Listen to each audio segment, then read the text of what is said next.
Ano nga ba ang BPH and erectile dysfunction?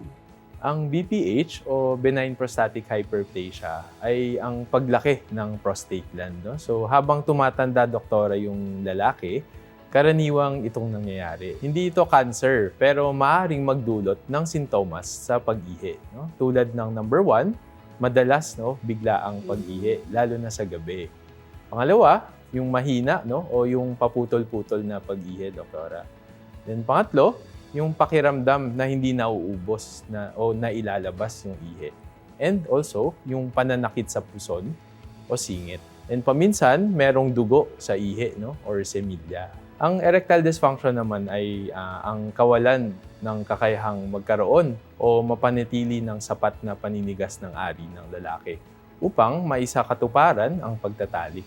So maraming kadahilanan kung bakit ito nangyayari at hindi ito dapat ikahiya. Dr. Harris, bumalik tayo sa mga myths na nabanggit kanina. Maaari mo bang ipaliwanag pa ang mga ito, lalo na ang tungkol sa mga sanhi ng BPH? Lahat ng matandang lalaki ay sigurado magkakaroon ng BPH. Myth po, doktora. So habang tumatanda ang mga lalaki, tumataas na ang posibilidad na magkaroon ng benign prostatic hyperplasia or BPH o paglaki ng prostate. Pero hindi lahat ay siguradong magkakaroon nito. So may mga matatandang lalaki na hindi nakakaranas ng sintomas or problema sa prostate.